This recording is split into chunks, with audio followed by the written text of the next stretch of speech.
Howdy, hoop heads, and welcome to another edition of Her Game, Her Voice, the podcast with big stories and little episodes all about women's basketball. I'm your host, Kaari Peterson. In this last episode of the year, I've got a WNBA CBA update for you, a listener question about Unrivaled and revenue, and part two of my conversation with my friend and former colleague, Dan Rosensweig. Dan talks about the value of women athletes and how NIL deals can give them financial leverage. Let's tip it off. Before I update you on the current CBA situation, I want to tell you about a dream I had last week. I dreamt about Hall of Fame coach Tara Vanderveer. Why was Tara on my mind? Well, my wife would tell you that it's because I'm obsessed with basketball and probably always dreaming about something related to it. But I think it was because Tara is teaching another basketball masterclass. This is part 2. And yours truly is enrolled. Class begins in January. And yes, I will be sharing that incredible Tara wisdom on this podcast. But Kaari, what about your dream? Believe it or not, my dream actually had nothing to do with basketball and everything to do with gulp women's fashion. Nice. You see, I was shopping with Tara at the Stanford Mall. Tara told me that she'd been invited to a wedding and needed something new to wear to the event. I'm immediately picturing Tara in a smart-looking, well-tailored women's suit. But rather than make assumptions, I asked, "Okay, so what do you have in mind?" And Tara replied, "I'd like to look for a cute sundress. How does that sound to you?" And then dreamer Kaari nervously says, with all due respect, Tara, I'm not sure you're the sundress type." And that was it. Good dream, right? Quick CBA check-in. The WNBA is still stuck in collective bargaining purgatory. The league and the players' union blew past the November 30th deadline and agreed to yet another extension. The new deadline is January 9th. And suddenly now housing is the hill the league wants to die on. The league wants to eliminate team-provided housing, which players have had since 1999, as in longer than most current rookies have been alive. Right now, players either get housing or a monthly stipend, about $1,100 in Vegas or $2,600 in New York. This especially matters for international players and athletes flying back from overseas seasons, and players on short-term or lower salary contracts. Players want housing protected as a benefit. The league wants it gone. So now what? And then there's a proposal to start the season earlier, with training camps potentially beginning in mid-March, right in the middle of March Madness, which means rookies might show up late to their own first WNBA camps. What could possibly go wrong? When it comes to salary, the league is currently dangling some big numbers: a $1 million maximum salary for players, and a projected $500K average salary, and a team salary cap jumping from $1.5 million to $5 million. But again, players are saying this isn't about big salary numbers. It's about revenue sharing. According to the players, the math still doesn't add up, and until it does, there's no deal. So for now, bold and sometimes questionable proposals, firm resistance, and a whole lot of uncertainty about hitting that January 9th deadline. And now it's time for our listener question. This question comes from Bethany in Shreveport, Louisiana. How does the Unrivaled League actually make money? Great question. Because on the surface, Unrivaled looks expensive. Big salaries, high-end facilities, and player-first everything. So here's the simple version of how it all breaks down. Unrivaled didn't invent a new economic system. They simply did the radical thing of treating women's basketball like a legitimate business. Remember what Unrivaled investor Dan Rosensweig said in the last episode of the pod? This could work. And it did. First, media rights. Unrivaled's biggest revenue driver is a major TV deal with TNT through Warner Brothers Discovery. That gave them a national broadcast home and a significant chunk of guaranteed revenue right out of the gate. Second, sponsorships. Big ones. We're talking blue chip brands like Ally, State Farm, Under Armour, Sephora, and Samsung. Those founding partnerships brought in real money and serious credibility. Third, tickets. Even though they played in a small arena in Miami, about 850 seats, they sold out every game and still cleared 7 figures in ticket sales. Fourth, merchandise. Merch came online late in the season and still generated about $1.4 million. And moving forward, Unrivaled expects merchandise to be one of their biggest growth areas. Put it all together, and Unrivaled made over $27 million in revenue in year one, and nearly broke even while paying players an average salary of about $200,000. That's why investors already value the league at around $340 million. Yep, it's working. And it's convincing proof that a women's professional sports league can be successful and player forward from day one. Thanks for that question, Bethany. If you'd like to hear your question answered on the podcast, you can send it to me at host@hergamehervoice.com.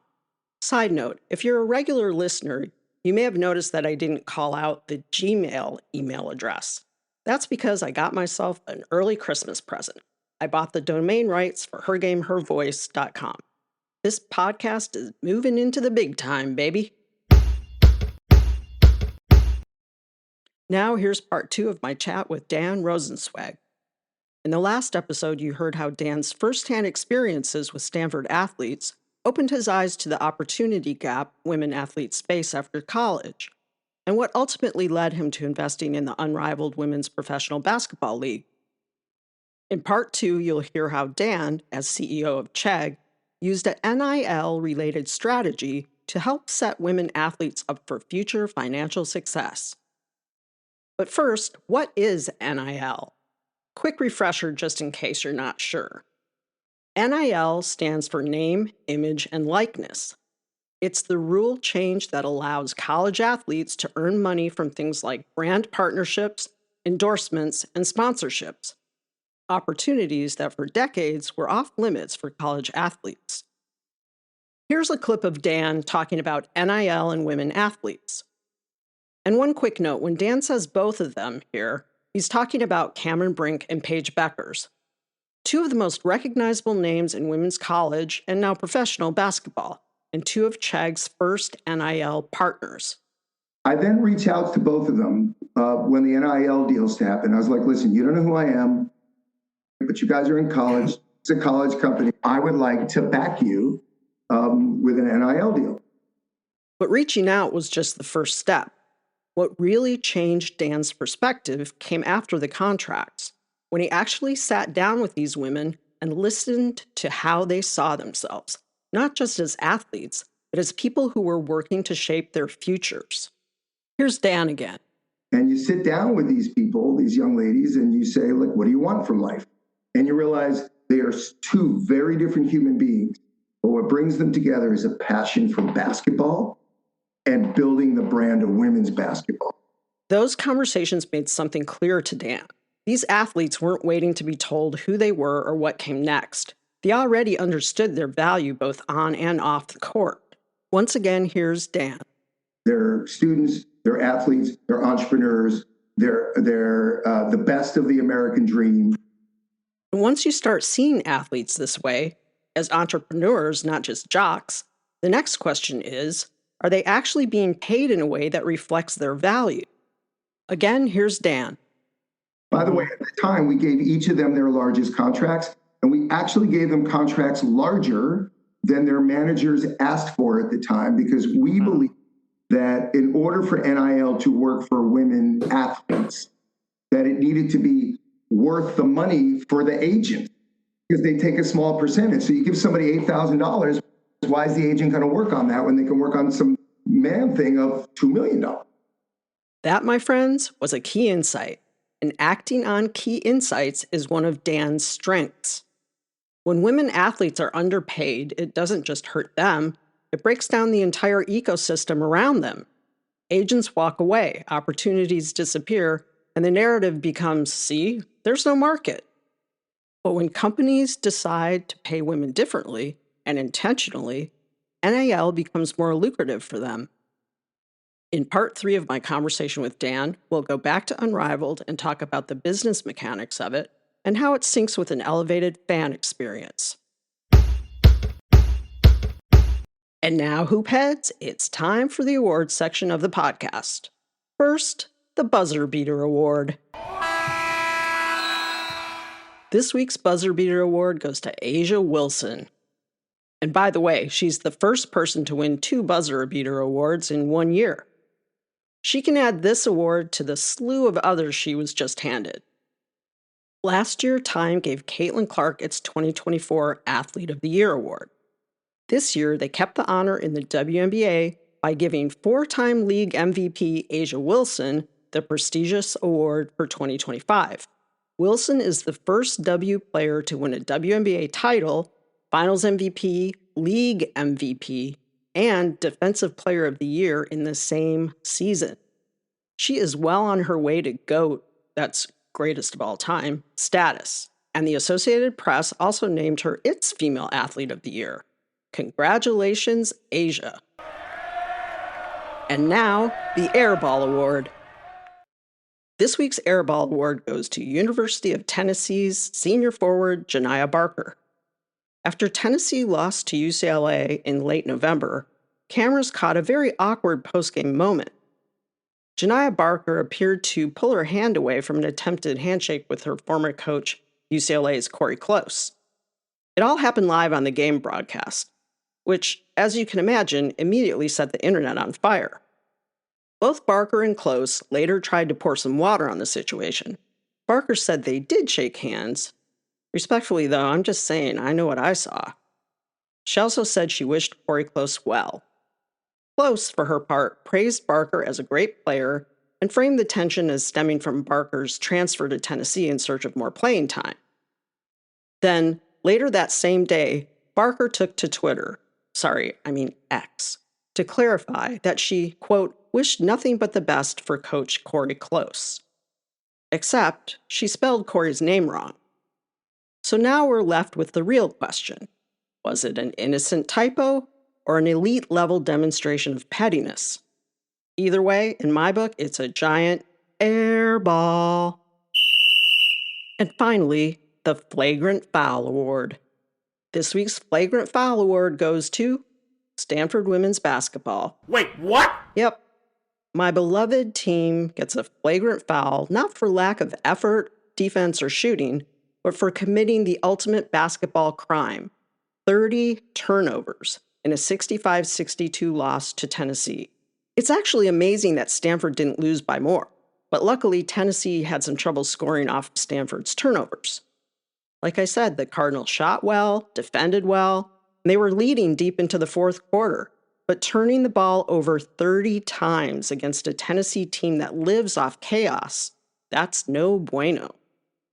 Every Stanford player who played in that game had at least 1 turnover. The good news? Nunu Aguero was a menace in the best way. She had 14 points, 11 boards, clutch buckets, and nearly stole this game back at the end. It showed that Stanford can really hang with anyone. The bad news? You simply cannot win Power 5 games while treating the basketball like a live grenade. Sorry, Stanford, you know I love you, but you get a flagrant foul for that embarrassing number of turnovers. I'm Kaari Peterson, and you've been listening to Her Game, Her Voice. Want more? Hit follow or subscribe on Apple Podcasts, Spotify, or wherever you get your podcasts. If you do that, you won't miss an episode. And while you're on the show page, please drop a rating or review or share an episode with a friend. You can also find Her Game, Her Voice on Substack, YouTube, Instagram, and Facebook. Thanks for listening and happy hoopin'!